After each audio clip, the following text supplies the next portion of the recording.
Welcome to the Data Preprocessing course. I'm Dr. Rich Hebner, and I'll be your instructor.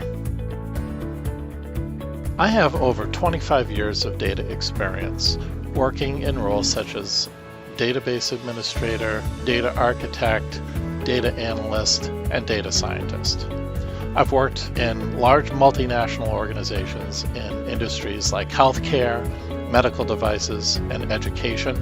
I have experience as a full-time faculty member, and I still teach as an adjunct faculty member for several schools. I have 2 graduate degrees.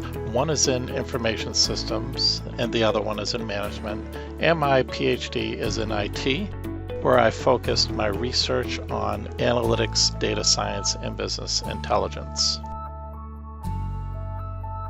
Here's a course overview. In the data preprocessing class, you will come away with an understanding of what data preprocessing is and why it is needed as part of an overall data science and machine learning methodology. We'll review and understand data quality issues and how to address them. We will be applying specific Python functions to assist in cleansing and transforming your data. And you'll also be able to summarize your data by using some statistics and data visualizations. Here are the prerequisites. You'll need to have a little bit of programming knowledge in Python, such as lists, variables, and loops, things like that. You'll need a basic statistics knowledge, differences between inferential and descriptive statistics, and the differences between mean, median, mode, things like that. And you'll also need Python loaded onto your computer. I use Spider IDE and the Anaconda distribution.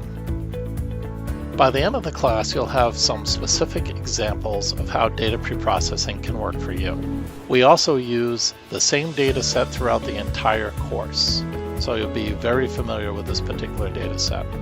You'll also be able to easily visualize your data and even gain new insights from understanding your data. And you'll gain an appreciation for data preprocessing and the investment needed to have clean and tidy data sets prepared for further downstream analysis. So, are you ready? Let's get started.